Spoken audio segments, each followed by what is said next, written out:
Classes in session. How you doing, guys? It is on Learn 16 Classes in Session, and today I have Lou Pariselli. We've been friends for 7 years? Too long. Oh, that's nice. Yeah.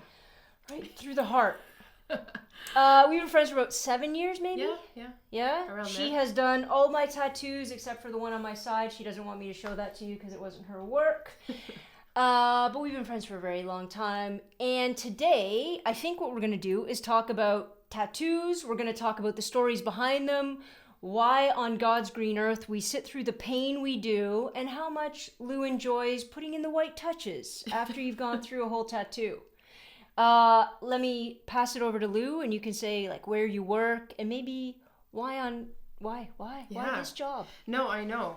Why this job? It's an honest question to ask. It is. I didn't grow up thinking I would become a tattoo artist, and if my kids ever said they wanted to become a tattoo artist, I probably would not support that. Why? Well, because the way I was brought up, I never thought that it was a legit career. Okay, That's but all. now you know it's a legit Now I know, career. But I'm saying if I were my parents too, I'm going to quit teaching and try to start doing it. But that's what I wanted to do, was teach originally. There you go. So everybody wants to be a history teacher. Yes, folks. I did want to be a history teacher. Just, That was my major when I went to York. But I tried to have two teachables so I can teach high school. And your second teachable was art. There it is. Yeah, so that's how that fell into the equation of everything. But I remember being in art school and thinking, what would be the perfect job? Because at the time I was just kind of doing paintings and trying to sell my homework, essentially, to make money to pay for my tuition. And then... I wonder if anybody buy my homework. Yeah, I know. I don't think Can you imagine selling papers? I'm just going to sell, my homework. I did this math equation in grade 10. Can you... Yeah. No, I don't know if it would be as successful. Fine. But, art student, no money. I was literally, creating paintings, handing them in, and then painting over those paintings because canvases were so expensive. It's a rough So there's life. layers and layers behind that. Anyway. Middle Canada. Yeah. So the perfect job in my head when I was in school, I was like, I wish I can just get commissioned by someone to kind of paint their life in a way where they give me all of these elements and I would have this giant canvas and kind of just surprise them with how I heard their story. Oh, wow. So I was like, oh, that'd be really cool, whatever. But again, this is not the Renaissance, who paints anybody, or I all of a sudden want something done like that. You've never offered that to me one time. Well, it would take hours and hours and hours. You got it. Yeah. I'll clear some space for you. You have many stories, too. Many so stories. They're the best stories. I can't stop talking. Yeah. But that was the dream. I was like, oh, man, if I could do idea. that would be amazing. And then... I always wanted a part-time job that had something to do with art because why not? So I started working at a tattoo shop, answering phones and all that jazz. And then it was like, why are you not tattooing with the people I was working with? And then I just didn't think I could do it. It was super intimidating. So was it intimidating? You were obviously an artist. You knew you were an artist. You knew you were capable, and people were buying your homework. So let's be honest, you didn't blow. So you were successful in that vein. Yeah. Why were you insecure or unsure of making that transition? Tattooing there's so much about it that is medical in a way. The whole practice of clean hand, dirty hands, and being sanitize the words of COVID. But blood, essentially, where you think about hurting people and disease and just all this. We're gonna get stuff, to that? All this stuff, I don't think it plays on her. But from before, just coming into contact with bodily fluids and just dealing with. So that freaked you out? Well, yeah, and the permanence of it. It's just this is not something that you can. I have a very small margin of error in my job. There's no painting over the canvas. No, there's no painting over the canvas. So that freaked me the hell out. What a nice metaphor. Yes. Yeah. Continue. No, I couldn't. I couldn't bring myself to do it. So it was a huge battle for a long time. And then you got a shove. Yeah, I got a shove. Yeah. Who'd you get a shove by? Oh, Ben. And who is you guys look, and we haven't even spoken of her tattoo shop. It's Dreamworks. It's out in Vaughan? Is that what it is? Yeah. Amazing studio. Dreamworks Inc. is the I guess your TikTok and your Instagram name and everything like that. Yeah. And Ben is who? He's a shop owner. Whew.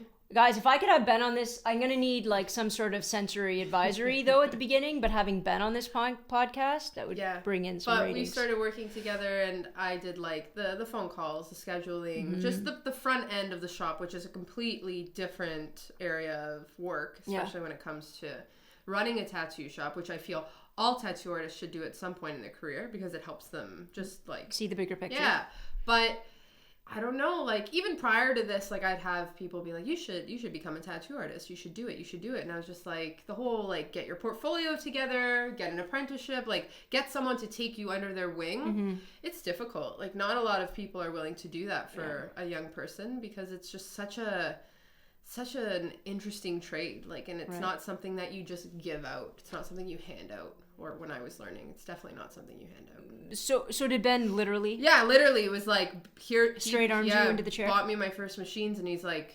Here you go. You can do it. Figure it out. So, man... Who's your first tattoo? Who's my first tattoo? My friend Devin was my first tattoo. Devin! She got the Wild Youth written right here. And first she originally came in and was like...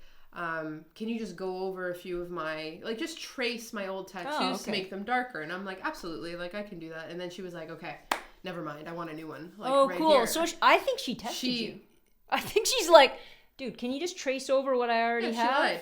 Yeah, she totally lied. But never in my life, I don't think I've been that, like, I've never been that freaked out before. Because it was her? Or just because it was your first skin? My first, and, like, just putting the needle into the skin and when it's your first time, like, I mean, now that I think back to it, it's like, okay, you got to find that sweet spot, right? But I've related it to like, almost like, how do you describe balancing on a bicycle to a child when you're teaching them how to ride? Just it's your counterweight, like counterweight the bike. But that's what tattooing is you're finding this sweet spot in the skin where the ink sits that's not too deep and not too light. But it takes a long time to find that vibe, right? So if it's too light, it doesn't stay. If it's too deep, it blows out, from what I understand, right? Yeah. I have a little blowout, not on her tattoo, on the other one. But you're literally floating in liquid. Like you're placing it, and finding that takes a very long time. And then one day it's just like this aha moment, and you go from there. How many clients did you have to go through for the aha moment? There was a lot of free tattoos. So when I was, the shop was like a really great space to like, hey, stay late. Right. Give it a go. Go on Kijiji, offer a few free tattoos to people. There's a lot of free work. Any work that you're like, oh man, that was nothing terrible. Nothing devastating. If anything, it was like I was too light-handed. So things would come back too light. Oh, well, and then that's an easy fix. That's how you want to roll out. But that was the rule, is just don't... Be lighter than it. Yeah. Absolutely. So you start tattooing, and so when did I got my first tattoo with you. So for those who are just listening, both my arms are fully covered by Lou. The bottom half of my arm are all words and quotes from movies and television shows I love. So this is my first tattoo about 7 years ago. Yeah. So when I saw you 7 years ago, where are you at, career-wise? And like with how how long have you been doing it at that point? I've been doing it for 3 years at the time. Okay, so I was good in. Oh yeah. Oh yeah. Yeah, for sure. It actually, if you can see it, it turned out beautifully. But then again, 3 years into my career, like I wasn't doing I'm still not really a portrait artist. So I was always kind of in my I stay in my lane. Like I know what I'm good at, and if I am going to take a leap in some direction, then I'm just cautious with what I'm taking on, because it needs to be great, you know. But I've seen your portraits. You've done great portraits. But they're not like they're very high contrast driven. So very much like the art that you love. Like the reason why you love Banksy's art so much is because it's such a simplified version. This is hyper simplified, no grays. But I tend to leave a lot of skin in my work, which just for legibility purposes over time, I find that it's just a vibe that I go with, because I like the way it looks. It's how my brain can read things. Absolutely. Yeah. So when somebody comes into you, so this is and I don't want to get into it because I know that you're very much driven by the story behind the tattoo and by how people therapeutically, cathartically sit in your chair. I know that I have sat in your chair cathartically. whether it's the pain or the image or whatever that somebody's going through. But initially, what drove you? Because you're very, I don't know, I guess some tattoo artists are very quiet when they tattoo. You're very chatty, and usually you let your, I was going to say patient, but usually you let your client do a lot of that talking, which is hysterical considering it hurts so much. Yes. What's your favorite part about that interaction then?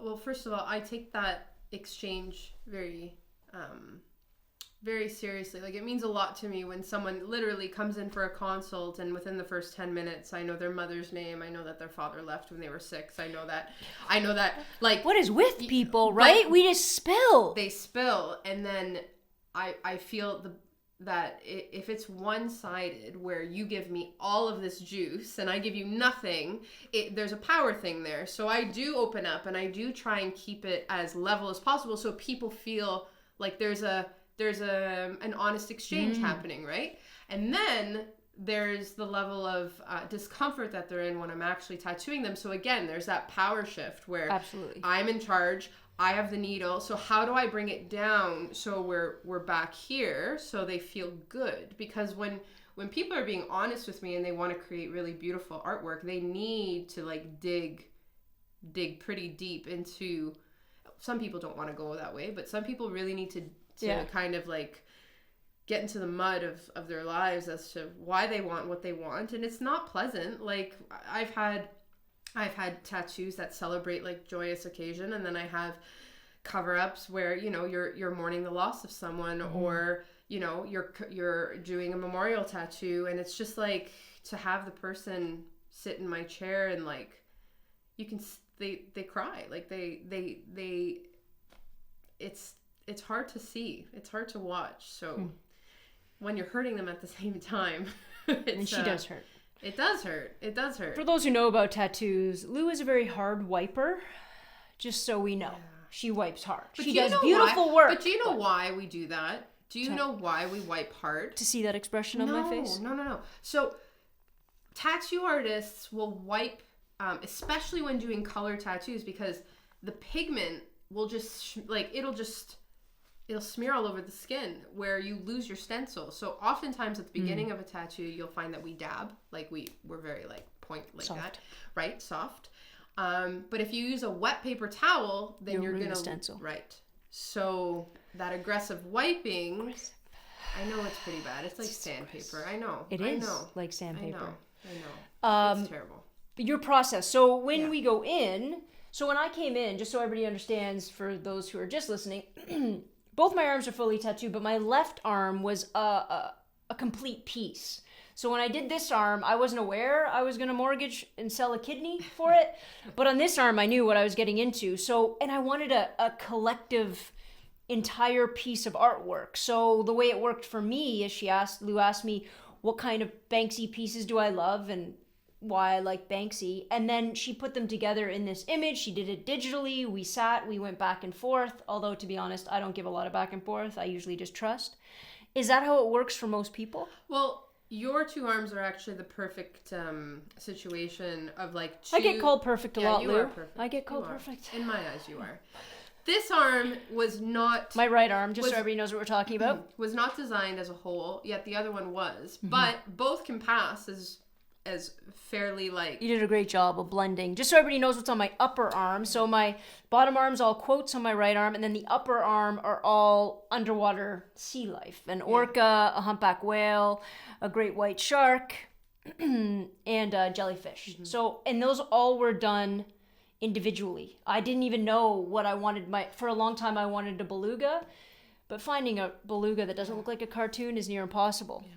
They're not the most tattoo friendly images. It's too cartoony. But I guess the trick is to just kind of, as you go, make it work. Mm-hmm. And that's what a lot of people do, because they come in, they get the bottom of their arm done, and then 3 years later they're like, I want a sleeve. And it's the tattoo artist now who has to be like, how do I make this look? How do I build up? Good. How do I build it up? Your other arm was very much built in like a piece by piece manner, but designed. Mm-hmm. So I'm going to put this here, this here, this here. So I left voids where I felt I can leave voids. So you do have a little bit more of like a better mesh of things, but Oh, I think they both turned out great. Yeah, they both have their own vibe to them, which is really fun. But when you put so when somebody comes to you with an idea, because you're an artist, right? I think a lot of people think that tattoo, I don't know, in my head, the very first tattoo I ever got, I walked into a Toronto shop, and up on the board they had like A7. There's the Mickey Mouse. Or B8. Oh, there's the snake head. Or what? It's called Flash. There you go. All of that. That's what I envisioned, right? Yeah. You just kind of picked one out and say, here, put it, and I was the girl that probably wanted the whale tail right around my hip line, which I never got. Okay. I never got that. On that, yeah. But I did want it. Yeah. But you're not that tattoo artist. So you're an artist. So you come in, somebody comes into you, and you don't do all forms of art. You don't do all forms of tattoos. No. So why and how do you pick and choose? Like, how do you establish yourself? Is that, and what will or won't you do? Okay. Yeah, that's a good question. I guess I'm still trying to find my avenue to just be like, hey, I specialize in this and this is what I want to do for the remainder of time. But sometimes the story will override the content, and sometimes the content will override the story. Or there's no story at all. It's simply aesthetics. Right. I find a lot of people lately, like the projects I really want to take on are more like open-ended, more based off of just movement and color and really abstract like variations of like paint splatter and not just like very artistic approaches to decorating the body, and they don't necessarily have a story at all, which I think is actually very interesting, very cool. Yeah, just using the body as a canvas, which if people were to give me maybe 3 or 4 words to go off of, it's more of just a vibe. What? Yeah.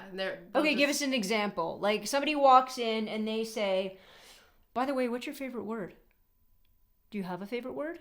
Think about that for a second. My favorite word, serendipity. So if I were to go in and I say, I'm going to tell you, I'm going to give you... favorite word, serendipity? I love the way it sounds. I love the idea of fate, even though I don't know if I believe into it. I think it's pretty.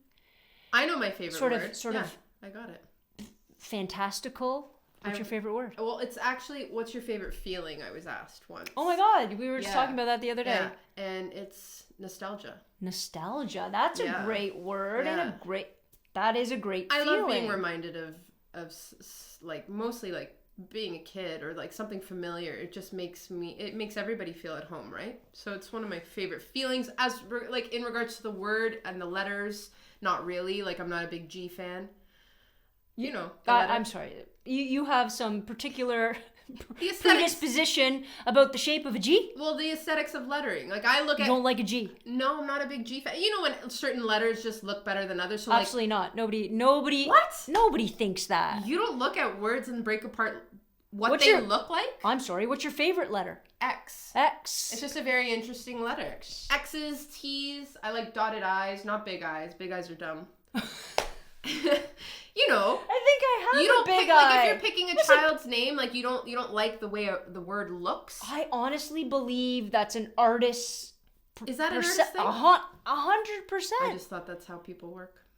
I have never looked. I always go with, and this is the academic side of me. I'm all about what does the word mean? Right. What does it entail? What does it? I like how things make me feel. Hence nostalgia. So if you were to get a tattoo, I'm going to go back to the words. What 4 words? Lou's not very tattooed, by the way, so she doesn't take the pain as well as she dishes it out. But I don't. What would be your 4 words? So I say, Lou, we're doing a back piece. Your whole back. You get 4 words. What 4 words do you want to describe your back piece? I like this. This is like word association. You don't have a lot of time. I'm assuming nostalgia is going to be in there. Yeah, nostalgia will be in there. Definitely something that reminds me of my past.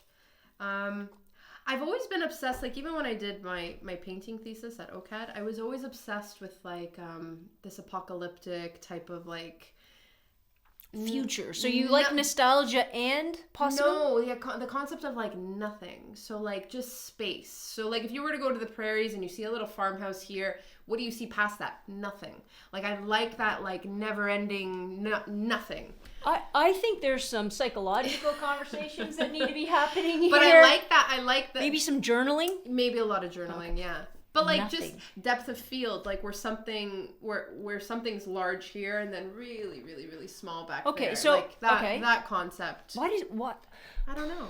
Why does that word associate? So I get what you're saying, like this idea of space and proximity and distance and all of that. And clarity, which is a big thing. So like things that are right in front of me are very crisp. And then any type of background would be blurred, like that playing with like how you see things. Okay, so your words so far are nostalgia, well, I don't know if apocalypse. I'm space. gonna We'll just space, clarity, because apocalypse is something bad. Yeah, that's the history thing. Though. That's like The I nostalgia don't know. thing. Yeah. I think it's all getting okay. So that's 3 words. What's your 4th word? Red. Red. Which much goes into the whole concept of like trash polka, which is one of my favorite styles. I would say that that's probably one of my most favorite because it has like a real messiness to it. Can you describe, like some people are watching so they can see my arm, but can you describe what trash polka is? I'm dancing polka, in my head. Yeah, I can't. know. It's a silly name. It's a style that came out of Germany by 2 graphic artists who became tattoo artists. Interesting. Very black heavy, very aggressive, with grunge-like graphic elements like paint splatter and like dot work And what do you like about that concept? Because I'm going to say that you like the way it looks. Fine. I love the way it looks. I love the way it makes people feel. It's almost like an edgy discomfort in some way. Maybe. Yeah. Sure. So and it's easy to collage as well because you can have elements that have nothing to do with each other work together very well and kind of cascade down the arm and then you get a sleeve. But right. a very minimalist type of sleeve where you have a lot of skin showing. Right. Which is... It's always difficult to put together an extremely cohesive sleeve. It's always been a tough thing as an artist to do for myself, if I can speak for myself. So trash polka just allows for like a really organic type of approach where not everything needs to be filled. It's actually what you're not filling that makes the piece so awesome. Interesting. So your back, if you could envision a back piece, then it would be a lot of space. I think I could do that for you. A lot of space. Yeah. I think we do that as a podcast. You teach me how to do something, sure. and I come in and we do it. Yeah, I like that. She said that. She agreed to it. I think that's binding. Okay. Second to that, you were talking a lot about sort of the catharsis or the story or what goes on when somebody sits in your chair. Why do you like that part so much? Because I know that that's the part that you're very much drawn to. I don't know. It's just something that's so rare and so special. Like, when else would I spend 8 hours talking to a stranger? Absolutely. And why else would I get to know someone who I've never met before so well and then they're just gone? So I spend 8, 16 hours, maybe 40 something hours, depending on the project we're doing. Right. Probably more at times. We share this intense bond and then it's like a catch and release, which I very much love. Like fishermen, right? Like you catch this like beautiful fish, you show it off, you appreciate it, and then it's not for you don't keep it. You let it go, right? And I don't know, it's just that relationship, that temporary type of relationship for something that's so permanent. I don't know, I kind of crave it. I like that. Yeah, no, I like love that. it. Something that's permanent, but it's a and it's speaking from my side, like you and I are friends, so I don't know a complete stranger sitting in your chair, but I would say, even though I've spoken to many people that have tattoos, it's incredibly therapeutic, and maybe it's for that reason. Sometimes I wonder, you go to therapy and you can say, fine that they've gone to school and whatever, but I don't even know if therapy is as much about them, whoever they are, than it is about you and what you're willing to share. And if you're willing to share it, for the most part, a really good therapist lets you just work through it on your own. So part of it sounds like that's what a tattoo can be. Absolutely. A lot of the time I'm just listening. I'm not educated to give any type of therapy and I can give advice, but even then I'm very rarely talking back. It's just more of like a sounding board for the client, and they do work through a lot on their own, and they leave physically transformed. It just is what it is, right? Right. But I love the exchange. I love the relationship that I develop with them. If you had a dream piece, what would it be? You're like, this is the thing that I've always wanted to do. Like, because I know that some people come to you and say, I don't know. Yeah. Just do it. Yeah, just do it. And you're like, what are you? But then they're like, they give you nothing, and you go, yeah. okay. But then it's me putting my stories on them. Mm-hmm. And then that person leaves with a piece of me. And What I do you feel like like I better? always give a little piece of me all the time, but then to fully give myself, it's like literally ripping out a diary entry and putting it on the client without, maybe with some text, but that's from my like soul. Like, Right. it sounds Yeah, cheesy, that's but great. that's No, like some for soul sure. stuff. So I can't do that all the time. Mm-hmm. It's hard to go off, and that's why I like the exchange of like, give me 5, at least a wish list of 5 feelings or things. They don't even have to be things, just something for me to kind of, how do we turn that feeling into an image? Like, how do we make it into something that is legible? Or maybe it's not something that's legible. Maybe it's just movement, like paint movement and color and the way it moves on the body. I like using the body as a whole. I would love that. Like if somebody gets something that comes from here to the chest and then across the arm, but that's it. But that's it. I'm not willing to do my legs, I don't think. Fine. That's okay. I don't know why.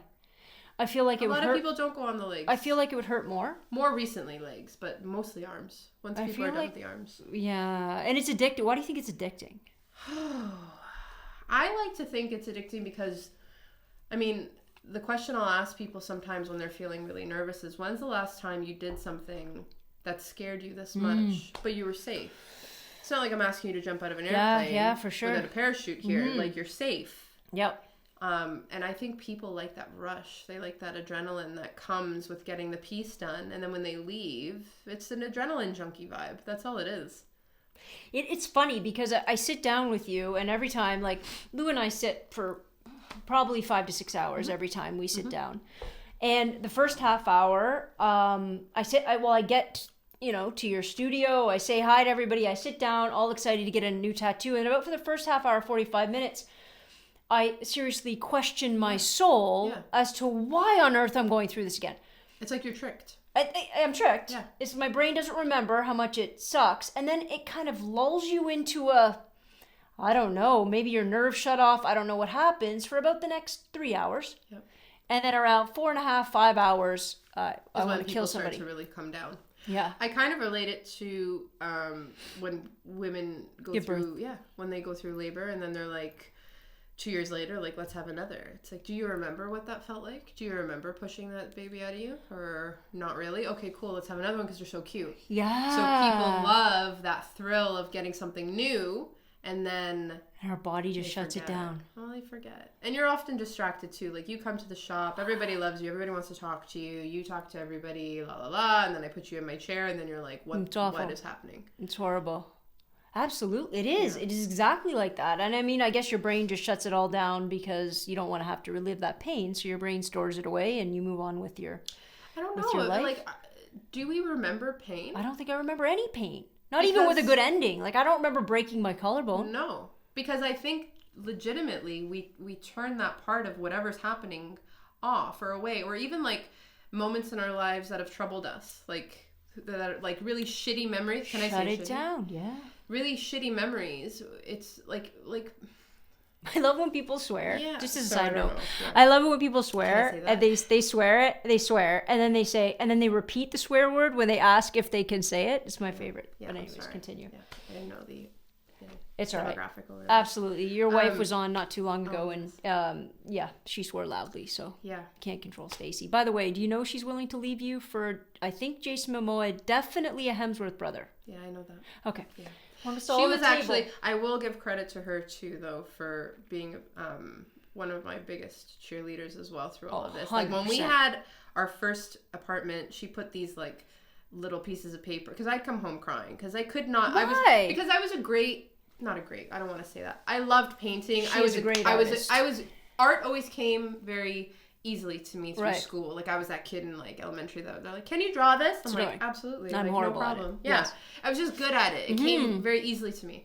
So tattooing, that learning curve crushed me because I just wasn't getting it. And she put these little pieces of paper all over our apartment in like cupboards and everywhere, and said, "I'm a gifted tattoo artist, and people are thrilled with my work. I'm a gifted tattoo artist, and people are thrilled with my work." You have that in your studio. So okay. So she put them all over our apartment. I swear, I was brushing my teeth. It's there. I wake up. It's there, and now it's in my booth. I actually framed it. It is framed in her so booth.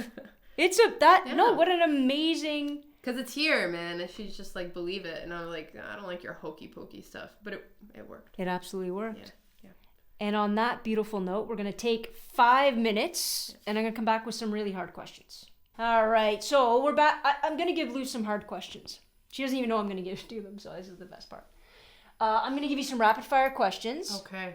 And you're just going to throw it down what your answers are. I don't want you to think about them. How am I not supposed to think? Well, I need it to be guttural, honest, truthful. Not like, I'm going to ask your favorite movie, so go ahead and think about that one. But when you ask somebody their favorite movie and they have a favorite movie that's like, a crappy favorite movie, but they say something like Schindler's List or Shawshank Redemption because those are great movies and they're monumental and they want to seem. Okay. I don't want your monumental crap. You want honest stuff. I want your honest stuff. Okay. Favorite movie. I was going to say My Girl. My Girl? That's beautiful. That's not terrible. It's not good. What do you Poor Thomas J. What? Still cry about that. The fact that you know his name. What? Why is that movie so big to you? Side note. Oh, it's just like a coming of age film. Who doesn't love a coming of age film where the kid dies at the end? He didn't get to come of age? It shows you that life's not fair, man. It's your best friend. Life's not fair. Are you not. willing? Just so everybody knows, we are also drinking Coke slushies. I mean, I know you guys are watching me do this, but my wife's like, drink water today. I'm like, sure thing. There's water in this. It's full of water. All right. I don't know why I thought My Girl, but when you first asked me, I said My Girl. But like, I love Girl Interrupted as well. Again, not like the craziest great movie, but still love it. Not an uplifter. I'm not really into uplifting. It's not a... Hello, Apocalypse. Hello. Apocalypse. My best friend dies at 10 or however old they are. Favorite book? The Giver. The Giver. Nice. Favorite artist? Music?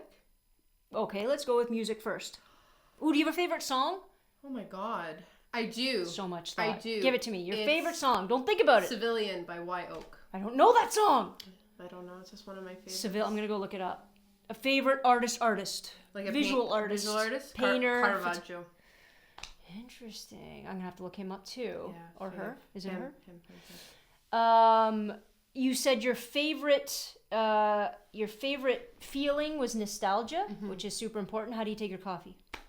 2 milk. 2 milk. 2 cream, 1 sugar. Is that your wife's coffee? Why'd you say 2 milk? I don't know why I said that. 2 cream, 1 See, sugar. There's our inner self trying to be healthier. I hate milk in my coffee. Yeah, it's like, I don't know. I don't know why I said milk. It's fascinating. I don't know. One thing you do that calms you down. Like, you're feeling anxiety, you're feeling stressed, you do whatever. What do you do that calms you down? I run. I try and run. Yeah. That sounds awful. It is sounds awful. I agree with you. Yeah. But getting myself to run, it really does shut off your head. You know why it shuts off your head? Because you think you might die. Yeah, I think I may die at times. No one enjoys running, and if they tell you they do, they're complete liars. Or a sociopath. I think it shuts down your head. It does something. It's almost like when you're having a panic attack, I was told to do jumping jacks because your body can't do both, right? So if you need to snap out of something, I found that running helps me, and it's not for very far or very long, but just I've tried to become healthier. So Intriguing. Sorry. Well, there's some music. We don't know where that's coming. Nope, that's not true. That's Lou's phone. Sorry. Southside. What was that song? That's J. Cole. There you go. That's a little piece of her heart. Yeah, love J. Cole. I don't even know who that is. That's all right. What? I think listen, I am a top pop 20. Did you? Oh, you gave me your favorite. I'm a pop. You know I'm a pop kid. I know you are. It's Amanda Marshall. I love Amanda Marshall. Pink, Melissa Etheridge. Yeah, sure.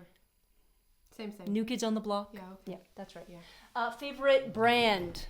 If you had to wear clothing, what are you gonna throw on? Ooh, hard one. I do love Superdry. I know You it's love so Superdry. silly. No, I love it. Absolutely. Yeah. Favorite sport? Baseball. We're going to do a whole baseball segment on another day. On another day. Do you ski? Do you snowboard? Do you do anything in the winter? I can't. Too many concussions, so I can't anymore. The last time I went snowboarding was not pleasant. So. Why did you get so many concussions? Baseball? I just. You just hit your head randomly? A lot of pitches to the very head? Close to your face. Yes. No. Just falling. Just general falling. Just walks and tips over. Yeah. Favorite time of year? Well, I love.